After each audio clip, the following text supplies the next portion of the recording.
Saving All My Love for You. Written and read by Claudette Evans. I suppose there were the telltale signs. Could be something, could be nothing. The little things that all add up. All my friends tell me I've lost my senses. It was stupid of me to have let the cat out of the bag. But I'd never felt this way about anyone before.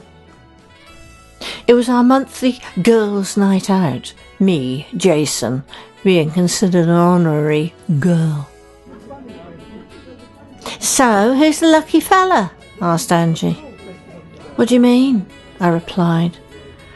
But it wasn't the amount of liquor I drank responsible for my pinked-up cheeks. "Yeah, come on, Jason, we know there's someone," said Cheryl. From the look on her face, I wondered if she'd seen or heard something. I doubted it. We'd been so careful. We had to be. Beth looked at me askance.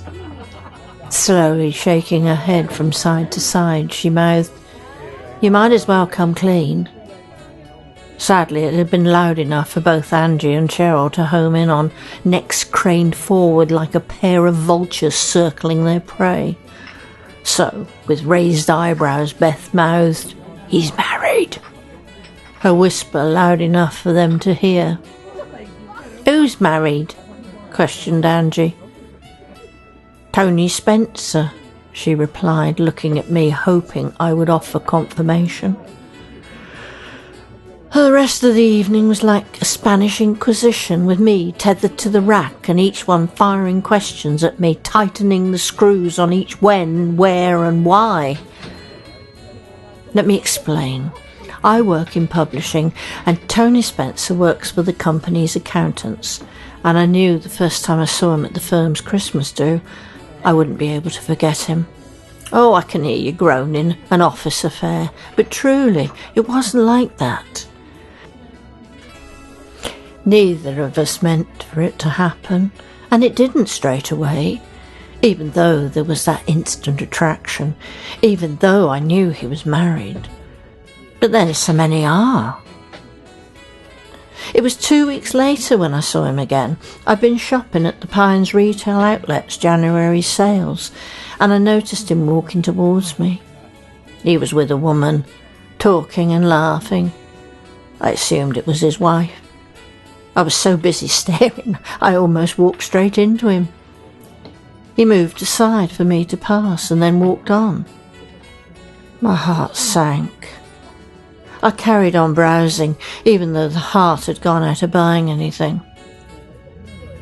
Then later, coming out of M&S, there he was again.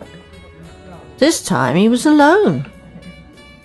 And even though our initial encounter had been brief, he remembered my name, and I had the same fluttering in the pit of my stomach as I'd had on that evening back in December.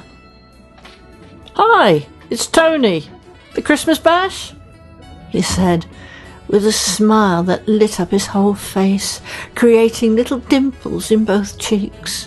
His blue eyes sparkled with delight, and we started chatting, and he apologised for earlier. "I knew from day one he was married and had a family," I offered the girls in my defence. "Please don't judge me.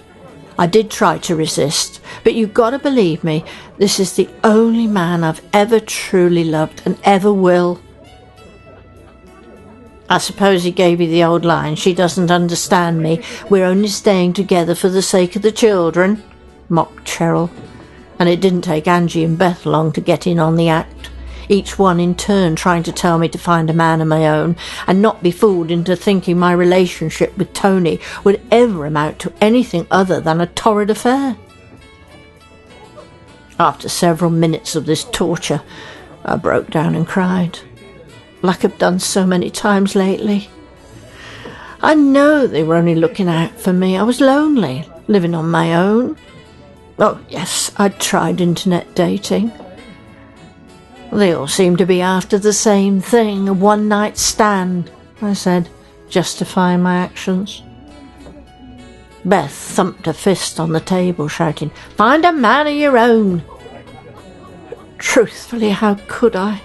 when Tony was the only man I needed, even if our moments together were stolen. Raising my head, I blurted out, "He's going to leave his wife. I just need to be patient." That stunned him into silence. The stillness only lasted a few seconds, broken by Andrew. "That old chestnut." Then they all started laughing. "So what happens when his wife finds out?" asked Beth, her voice as cold as the ice in the bottom of a glass. "He'll be straight out on his ear." "Are you telling me he's willing to give up his delightful 4-bed cottage in Cowbridge to come and live in your 1-bed flat in Bridgend?" chirped Angie. "You silly fool," said Cheryl. "He'll never leave his wife and kids. It's pathetic. You're just a good leg over when the fancy takes him. Don't you realise you'll always be last on his list?" "A few stolen moments," chipped in Angie. "Next you'll be telling us love gives you the right to be free." "Well, it does. And I know Tony loves me as much as I love him. Just you wait and see." I was angry now. After all, these three were meant to be my friends, and friends support one another, right? "Calm down, Jason. We're only trying to look out for you. That's what mates do, okay?" offered Beth, placing her hand on my thigh, preventing me from getting up. "Sorry, girls, I gotta go," I said, pushing her hand away. "I wish this conversation had never happened, and if you're truly my friends, you'll forget it ever did."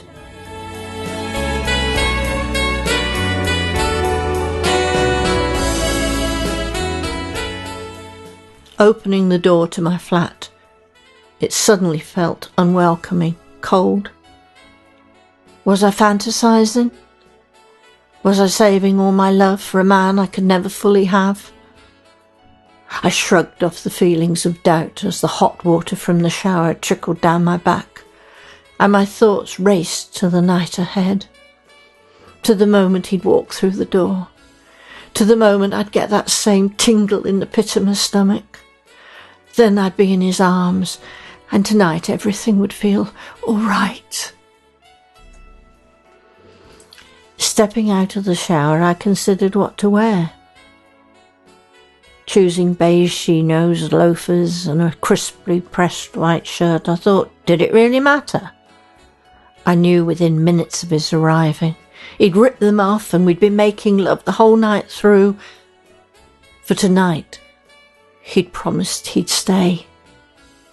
Promised he'd have told his wife he was gay.